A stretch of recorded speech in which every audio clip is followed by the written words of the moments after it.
अरब सागर में उड़ती इन लहरों में जितना शोर है, इसकी गहराइयों में पसरा है उतना ही सन्नाटा। और इसी सन्नाटे में दफन है न जाने कितने ही रहस्य।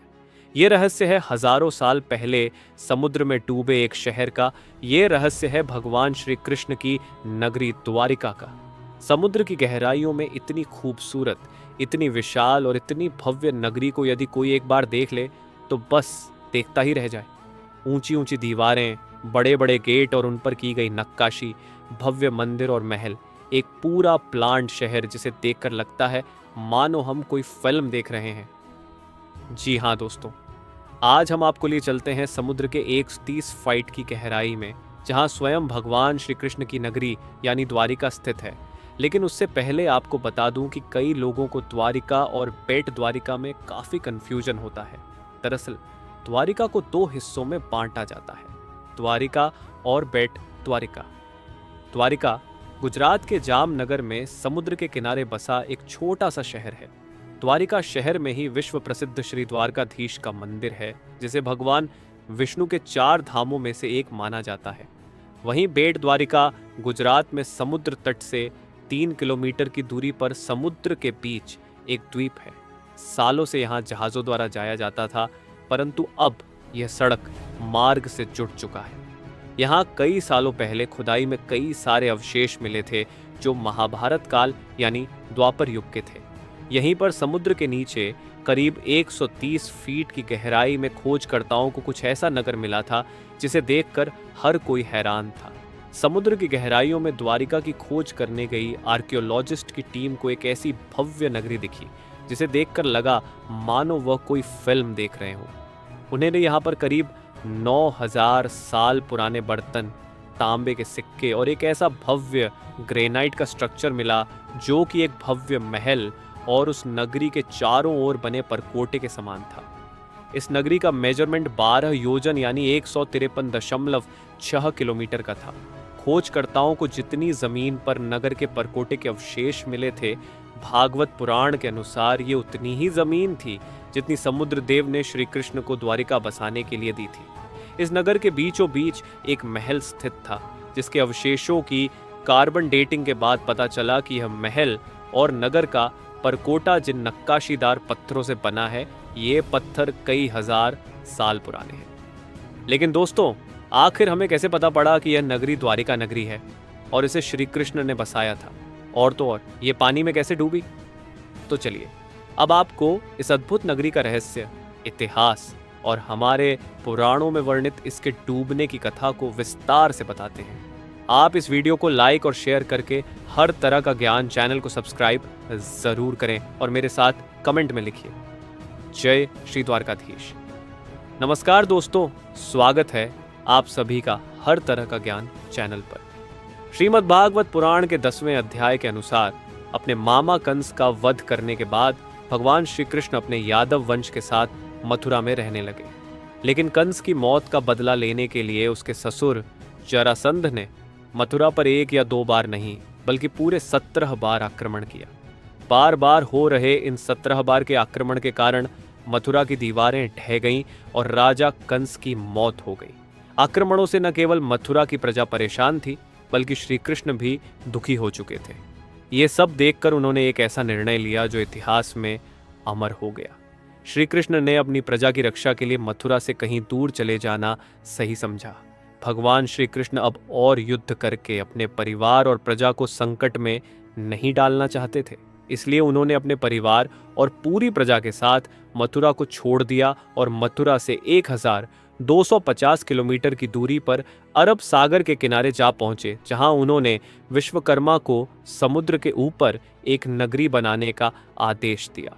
लेकिन समुद्र देव की मर्जी के बिना समुद्र के बीचों बीच एक पत्थर भी लगाना संभव नहीं था। इसलिए भगवान श्री कृष्ण ने समुद्र देव की पूजा की।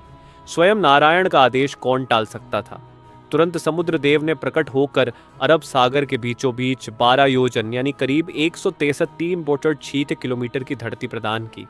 कुछ ही समय में इस भूमि पर भगवान विश्वकर्मा ने एक विशाल द्वारिका नगरी का निर्माण किया। इस नगरी में सब कुछ बेहद ही खूबसूरत तरीके से बनाया गया था। अपनी प्रजा और यादव वंश को द्वारिका में बसाने के बाद श्री कृष्ण वापस मथुरा गए और जरासंध से अंतिम युद्ध किया, जिसमें भगवान श्री कृष्ण द्वारा जरासंध का वध कर दिया गया था। इसके बाद श्री कृष्ण वापस द्वारिका पहुंचे और अपने परिवार के साथ हंसी खुशी रहने लगे। लेकिन ये खुशियां ज्यादा समय की नहीं थी। समय के चक्र में स्वयं भगवान श्री कृष्ण भी बंधे हुए थे। का पहिया घूमा और कुछ ही समय के बाद पांडवों और कौरवों के बीच युद्ध छिड़ गया, जिसमें भगवान श्री कृष्ण अर्जुन के सारथी बने। 18 दिन के भीषण युद्ध के बाद आखिरकार पांडवों की जीत हुई और यहीं से शुरुआत हुई इस खूबसूरत नगरी द्वारिका के सर्वनाश की। महाभारत की स्त्री पर्व के अनुसार ये वह समय था जब पांडव महाभारत के युद्ध में विजय होते हैं और उनके हाथों सभी कौरवों का वध कर दिया जाता है। माता गांधारी ने जब अपने 100 पुत्रों की मृत्यु का समाचार सुना तो वह दुख नहीं सह पाई और उन्होंने भगवान श्री कृष्ण को अपने बेटों की मौत का जिम्मेदार ठहराते हुए उन्हें श्राप दिया कि जैसे उसके वंश का विनाश हुआ है, ठीक वैसे ही 36 साल बाद तुम्हारे वंश का भी विनाश होगा। श्री कृष्ण इसके बारे में सब कुछ पहले से ही जानते थे। उन्हें इस बात का पहले से ही आभास था, इसलिए उन्होंने श्राप को आशीर्वाद के तौर पर लिया। भगवान कृष्ण जानते थे कि उनका धरती पर अपनी लीलाएं समाप्त कर अब वापस बैकुंठ धाम लौट जाने का समय आ गया है। कुछ वर्षों के बाद जब द्वारिका के पास बस एक पवित्र स्थल पिंडारक में कई साधु संत आए हुए थे, उन्हें देखकर श्री कृष्ण के पुत्र सांब ने अपने मित्रों के साथ मिलकर आराष्य मुनियों के साथ शरारत करने की सोची। फिर क्या था, सांब ने एक गर्भवती स्त्री का भेष बदला और साधु संतों के पास पहुंच गया। वहां जाकर उसने आराष्य मुनियों से अपने होने वाले बच्चे के बारे में पूछा। राष्य मुनि अपने साथ हो रहे इस मजाक से क्रोधित हो गए और उन्होंने सांब को श्राप दे दिया कि वह एक लोहे की मूसल को जन्म देगा जो यादव वंश के विनाश का कारण बनेगा। यादव वंश को अब तक 2 श्राप लग चुके थे, पहला माता गांधारी का और दूसरा आर्ष्य मुनियों का। अब इन दोनों श्रापों के पूर्ण होने का समय था। थोड़े ही समय के बाद सांब के पेट से एक लोहे का मूसल मिला। ये खबर मिलते ही पूरे यादव वंश में कोहराम मच गया। जब श्री कृष्ण के नाना उग्रसेन को इस पूरी कहानी का पता चला तो उन्होंने श्राप से बचने के लिए उस लोहे के मूसल के टुकड़े कर दिए और उन्हें समुद्र में फेंक दिया। उन्हें ये गलतफहमी थी कि ऐसा करने से उन्होंने यादव वंश को श्राप से बचा लिया है, लेकिन ऐसा नहीं था। स्वयं भगवान श्री कृष्ण के लिए भी इन श्रापों को पूर्ण करना आवश्यक था। इस कारण जैसे ही उग्रसेन मूसल के टुकड़ों को समुद्र में फेंकते हैं, वैसे ही उन्हें एक मछली निगल लेती है। इसके बाद वह मछली मछुआरों के जाल में फंसती है। जब उसे चीरा जाता है तो उसके पेट से उसी लोहे के मूसल के टुकड़े निकलते हैं। कहा जाता है कि एक शिकारी ने इस जहरीले मूसल के टुकड़ों से एक जहरीले तीर का निर्माण किया और इस तरह टुकड़े टुकड़े होने के बाद भी ये लोहे का मूसल एक बार फिर तैयार हो जाता है यादव वंश के विनाश के लिए। अब 36 साल बीत चुके थे और वह समय आ चुका था जब माता गांधारी और आर्ष मुनियों के श्राप को सच होना था।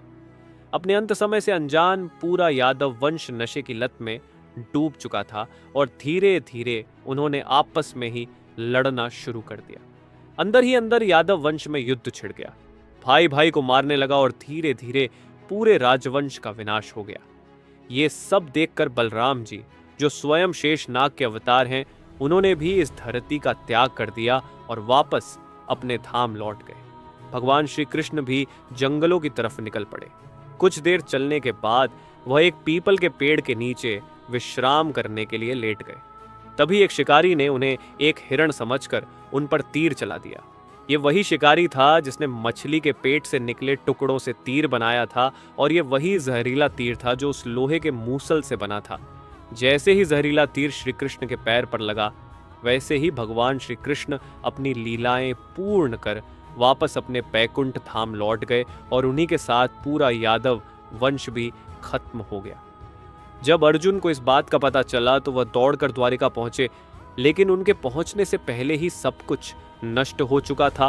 पूरी द्वारिका आग में जल रही थी। इसके बाद अर्जुन ने जैसे तैसे खुद को संभाला और जलती हुई नगरी से लोगों को बाहर निकाला। खाली होते ही द्वारका नगरी हमेशा हमेशा के लिए समुद्र में समा गई। दोस्तों, ये नगरी इतने सालों के बाद भी आज भी अपनी भव्यता और अपने रहस्यों को संजोए हुए समुद्र के 130 फीट नीचे अपने अस्तित्व में होने का प्रमाण दे रही है। कई शोध हो चुके हैं, कई गणनाएं हो चुकी हैं, परंतु आज भी कई रहस्य हैं जो इन अवशेषों के नीचे दबे हुए हैं। अरब सागर के इस क्षेत्र में निरंतर खोज जारी है और जल्द ही इसे पर्यटन के लिए विकसित किया जा सकता है। जल्दी ही हमें कुछ ऐसा देखने को मिलेगा जिससे कोई भी आम आदमी भी द्वारिका के समुद्र में पानी के नीचे जाकर इस अद्भुत द्वारिका नगरी के दर्शन कर सकेगा। अगर वीडियो अच्छा लगा हो तो लाइक करो, हर तरह का ज्ञान चैनल को सब्सक्राइब करो और कमेंट में लिखो। जय श्री कृष्णा।